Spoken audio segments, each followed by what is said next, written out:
All right, guys. Hey, just wrapped up the Tackle Warehouse Invitational here with Major League Fishing on the Potomac River. Great week out on the river. We end up second place overall.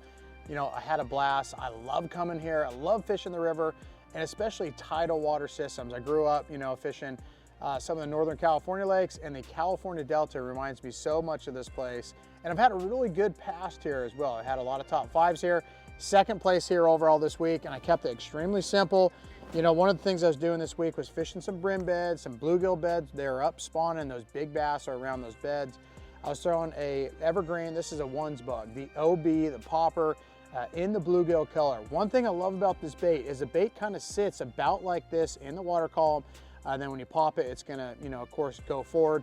But what that does, it makes a really good splash, a really good popping sound, but the hookup ratio is really, really good on this. And just can't say enough great things about this bait. I ended up throwing this on a Daiwa J-braid here. This is a 40-pound J-braid.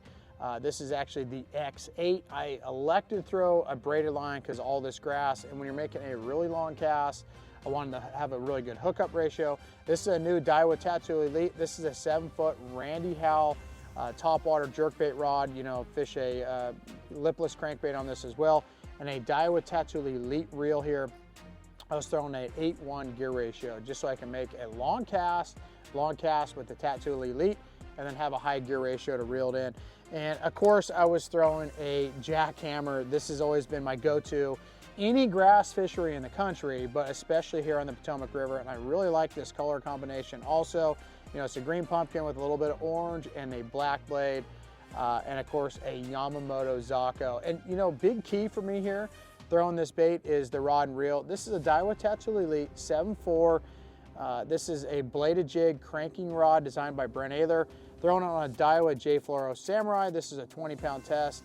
And again, I want that long cast. So I'm gonna use the Daiwa Tattoo Elite reel. If I wanted, it was a lighter bait, I would use the SV 103, you know, Daiwa Tattoola, but when I'm making a really, really long cast, this is the reel I'm going with, and this is a great combination. Again, second place overall, had a blast, caught a lot of good fish, a lot of fish, and just had a good time here on the Potomac River.